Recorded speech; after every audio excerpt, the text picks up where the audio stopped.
Halo, assalamualaikum warahmatullahi wabarakatuh. Alhamdulillah, Rabbil alamin. Kali ini kita ketemu lagi di Jafet Channel. Ya, perkenalkan saya Dr. Jafrizal. Kali ini saya akan berbagi tentang masalah kencing berdarah pada kucing jantan. Ya, ini merupakan suatu penyakit yang silent death. Ya, kematian yang diam-diam mati. Ya, ini kebanyakan kalau pet lover yang tidak pernah pelihara kucing dan tidak pernah mengalami kasus yang demikian, ini bisa mati tidak ketahuan. Karena satu, prosesnya bisa seperti dia tidak sakit, tetapi dia diem saja, tidak mau makan. Kemudian setelah 3 hari mati. Ya, inilah yang dinamakan sering kita namakan dengan kencing darah. Ya, kencing darah. Kalau kencingnya masih keluar, masih bolak-balik ke tempat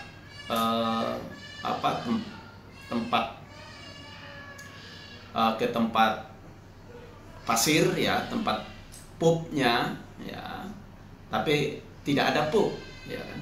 Juga kadang-kadang kalau masih keluar air kencing, masih tetes-netes sedikit. Oke, saya ingin sampaikan apa itu penyakit kencing darah. Ya, kencing darah ini kalau dulu namanya FUS, Feline Urinary Syndrome. Ya, kenapa dibilang sindrom? Karena gejala yang gejalanya tidak bisa kencing, terjadi urinari, ya, di bagian urinarinya yang bermasalah, ya kan. Jadi kalau sekarang istilah ini diganti menjadi FLUT, ya, FLUT, Feline Lower Urinary Tract Disease. Jadi penyakit pada saluran urinari, ya, saluran kencing bagian bawah. Oke. Terkait dengan penyakit FLUT ini, ya, kasusnya paling banyak ini yang terjadi. Kalau di klinik saya sendiri ini seminggu hampir tiap hari ada yang yang kasusnya demikian. Kadang-kadang mereka WA, ya, tanya, dokter, kucing saya nggak bisa pup, ya kan, nggak bisa buang air besar, kenapa?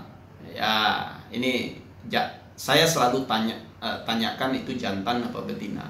Ya, kalau betina, ya, tidak juga menutup kemungkinan betina kena, tapi di betina kasus kematiannya itu lebih jarang. Tapi kalau untuk jantan, kalau tidak ditangani dengan segera, ini akan menyebabkan kematian. Nah, kalau kucing jantan, saya selalu tanya, pegang perutnya. Kalau perutnya sakit, berarti ini kena FUS, ya, FLUT. Oke, segera dibawa ke klinik, kita cek, ya kan. Kalau di klinik nanti kita cek separah apa kasusnya, terus apakah sudah infeksinya berat apa tidak.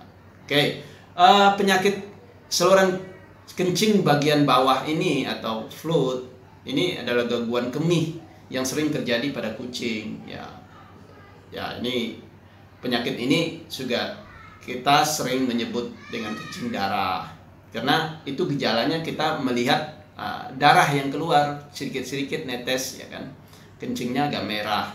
Ini adalah merupakan infeksi di bagian kandung kemih atau vesika urinaria kalau istilah kedokterannya. Kemudian juga di saluran kencing itu uretra, ya. Struktur uretranya pada jantan ini kan berbentuknya seperti saluran gitu, tapi menyempit. Ya, sehingga sering sekali kasus pada jantan ini lebih parah, karena sampai dia bisa menutup, ya, tidak bisa kencing sama sekali, ya.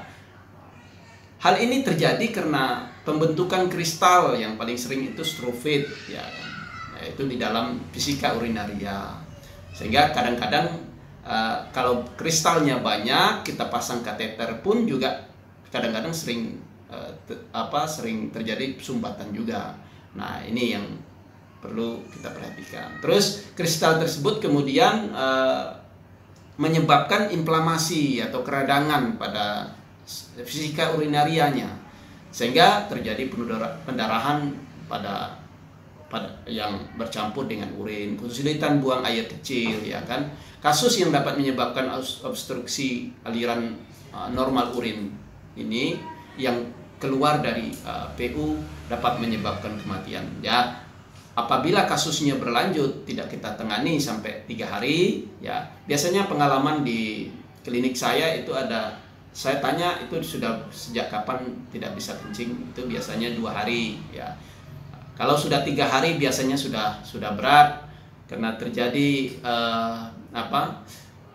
peradangan yang berat, kemudian terjadi uremia. Ya, uremia itu akumulasi zat kimia yang beracun di dalam darah karena terjadinya sumbatan saluran kencing yang tidak bisa keluar, ya kan, uretra yang tidak bisa keluar, sehingga urin itu kembali, ya kan, kembali mengalir ke ginjal, sehingga menyebabkan ginjal gagal ginjal, dan itulah yang menyebabkan uremia. Jadi urin banyak di dalam darah itu bisa kita periksa nanti, periksa bun, ya. Kalau di klinik kita ada alat untuk memeriksa, itu namanya bilirubin uremia nitrogen, urin nitrogen, ya. Jadi itu indikator itu yang bisa kita pakai, berarti ini sudah keracunan. Oke. Kemudian apa penyebab dari kasus ini, ya? Ya, ini karena sindrom, jadi banyak sekali penyebabnya. Terutama ini adalah faktor makanan. Makanan diet ini pakan yang kaya akan magnesium, ini menyebabkan pH urin, ya. Sering kita cium kalau kasus yang begitu, urinnya itu sangat menyengat, ya. Itu pH-nya itu menjadi basah, alkalis, sehingga pH yang ini mempermudah pembentukan kristal, ya kan, kristal, terutama kristal strove. Kemudian terjadi frekuensi penurunan urin. Penurunan urin ini bisa saja terjadi karena satu, memang dia tidak kucing yang kita pelihara itu tidak minum, ya, kurang minum, makannya kering misalkan. Terus kedua, tempat kencingnya memang kotor.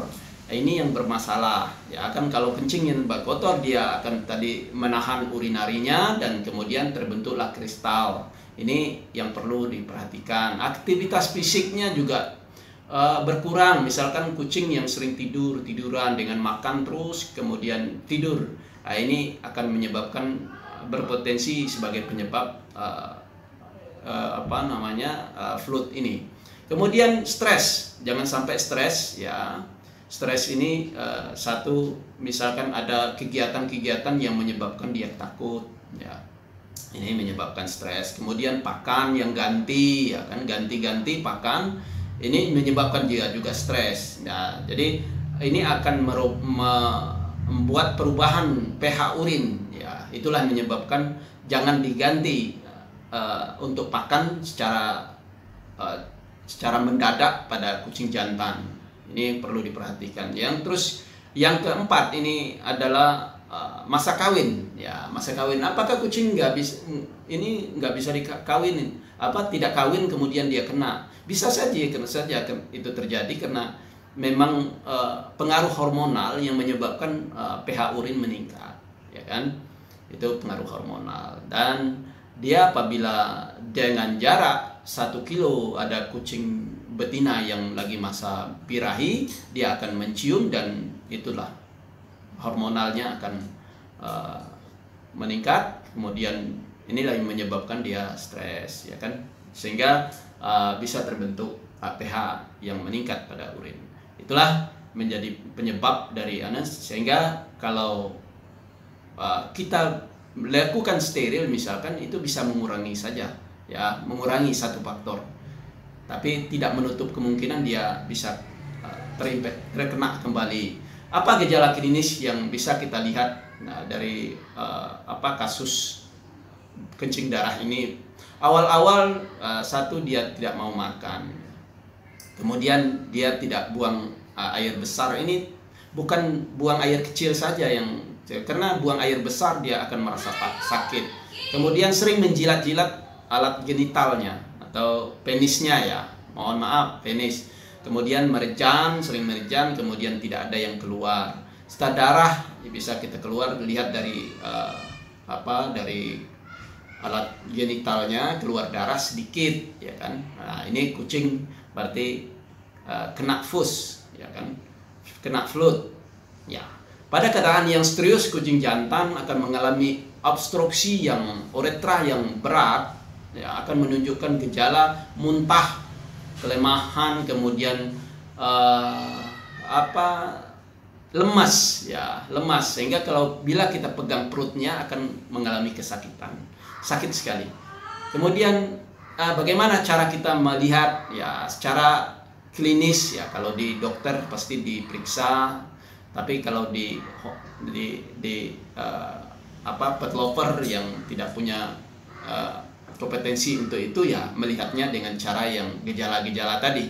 Oke, di dokter nanti diperiksa bagaimana keparahan dari obstruksinya, kemudian apa yang bisa kita lakukan, kemudian apakah masih memungkinkan untuk dilakukan pembiusan atau tidak dengan pembiusan, atau dilakukan langsung dengan kateterisasi, ya.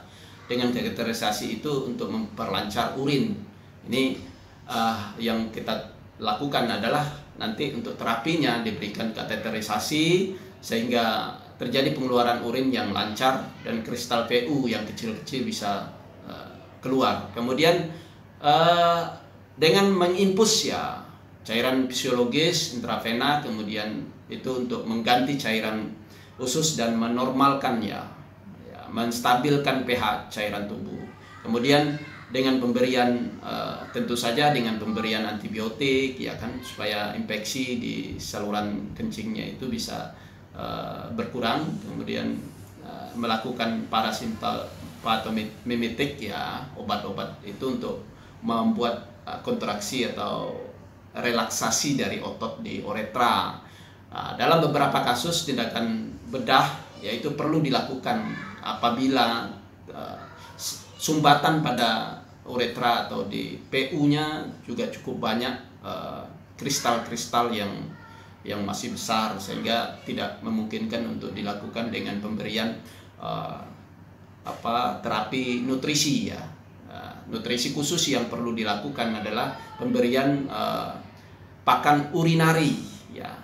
Perlu diingat bahwa urinari itu ada dua, ada yang untuk pencegahan, apabila kasus sudah terjadi dia harus dilakukan dengan urinari yang khusus untuk memecah batu ginjal itu, batu urin itu. Mungkin itu saja yang perlu saya bagikan kali ini. Saya mohon maaf apabila ada kekurangan.